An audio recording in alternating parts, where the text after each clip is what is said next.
Petit point leçon. Résoudre des équations ou des inéquations avec de l'exponentiel. Donc on va utiliser les trois propriétés ici. Quand on a exponentielle a égale exponentielle b, on peut entre guillemets barrer les exponentielles et ça donne a égale b. Donc du coup, en passant par l'exponentielle, on garde l'égalité. Si on a exponentielle a strictement plus grand qu'exponentielle b, alors a est strictement plus grand que B. Ça marche aussi avec supérieur ou égal. Là, si on met supérieur ou égal ici, on met supérieur ou égal là. Et ça marche bien sûr avec inférieur et inférieur ou égal. Et enfin, exponentielle 0 qui est égal à 1 qui peut nous aider dans des exercices. Donc, on va résoudre les équations suivantes. Petit a, exponentielle 3x plus 2 égale exponentielle 6x plus 1. On est dans ce cas de figure-là. Exponentielle a égale exponentielle b. On peut entre guillemets barrer les exponentielles. Et du coup, il nous reste 3x plus 2 égale 6x plus 1. Donc on résout cette équation en faisant passer par exemple les x à droite. Donc il reste 2 moins 1 égale 6x moins 3x. Je fais passer le 3x de l'autre côté en moins 3x et je fais passer le plus 1 qui était à droite, à gauche, ça devient moins 1.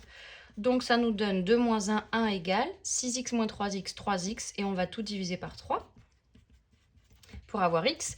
Donc une fois qu'on a trouvé que x égale 1 tiers, on écrit s égale, et la solution c'est 1 tiers. Deuxième équation à résoudre, exponentielle 7x plus 1 égale 1. Alors là, on n'a aucune de ces deux propriétés, mais par contre, on sait qu'exponentielle 0, c'est 1. Donc on va faire apparaître l'exponentielle à droite, comme ça on aura de l'exponentielle des deux côtés. Donc du coup, exponentielle 7x plus 1 égale, et 1, on sait que c'est exponentielle 0. Donc du coup, on marque exponentielle 0 à la place de 1. Et du coup, on arrive à la première formule, la première propriété. On peut entre guillemets barrer les exponentielles. Donc ça nous donne 7x plus 1 égale 0. Et on peut résoudre cette équation du premier degré facilement. 7x égale moins 1, x égale moins 1 sur 7. Donc s égale moins 1 sur 7. Troisième équation, exponentielle moins 2x moins 2 moins exponentielle 1 moins x carré égale à 0. Donc là, je vais essayer d'utiliser la première formule avec le égal. Donc je vais faire passer cette exponentielle-là de l'autre côté de l'équation pour pouvoir avoir de l'exponentielle des deux côtés. Donc il me reste à gauche exponentielle moins 2x moins 2 égale, et le moins exponentielle 1 moins x carré, si je le fais passer de l'autre côté, ça devient plus, donc juste exponentielle 1 moins x carré. Et comme ça, j'ai exponentielle a égale exponentielle b, on peut simplifier, et ça nous donne moins 2x moins 2 égale 1 moins x carré.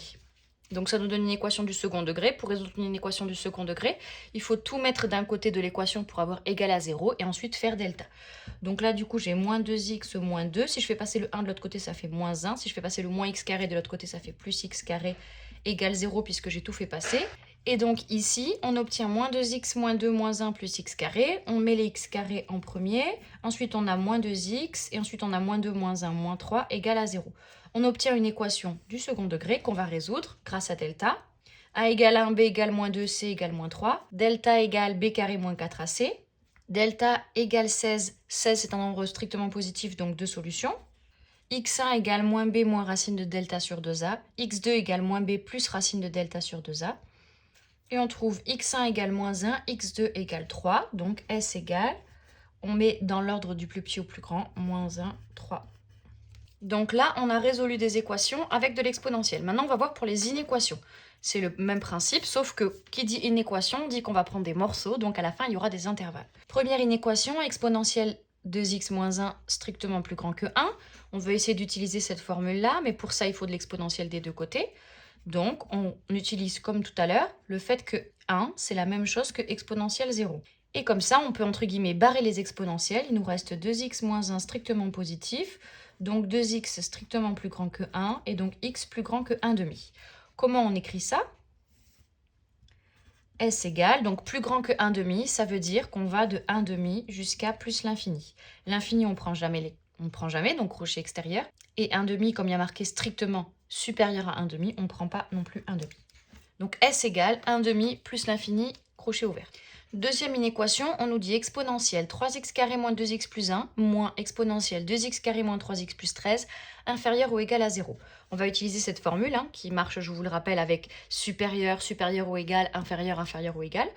Et pour cela, il faut de l'exponentielle des deux côtés. Donc je vais faire passer le moins exponentielle 2x carré moins 3x plus 13 de l'autre côté. Donc ça va nous donner exponentielle 3x carré moins 2x plus 1, inférieur ou égal. Et le moins l'exponentielle devient juste exponentielle 2x carré moins 3x plus 13.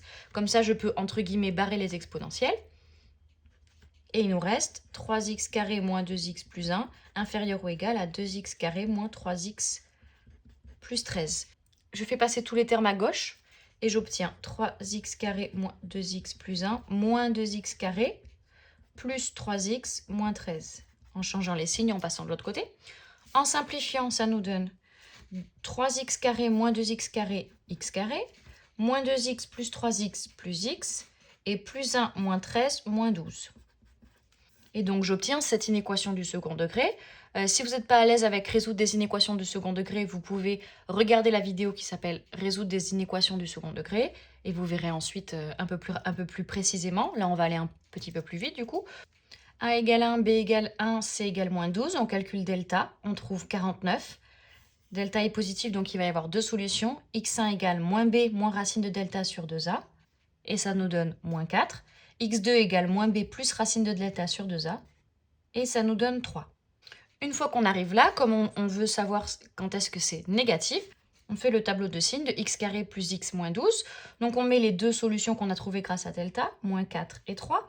On sait que x carré plus x plus moins 12 s'annule à moins 4 et 3. Et ensuite, la règle, c'est du signe de a à l'extérieur des racines, ici et ici. Ici, a c'est 1 c'est positif, donc ce sera positif à l'extérieur des racines et négatif à l'intérieur. Une fois qu'on a fini le tableau de signes, on regarde ce qu'il y a marqué dans notre inéquation. On veut que notre polynôme soit inférieur ou égal à 0. Donc ça veut dire qu'on cherche là où les cases moins.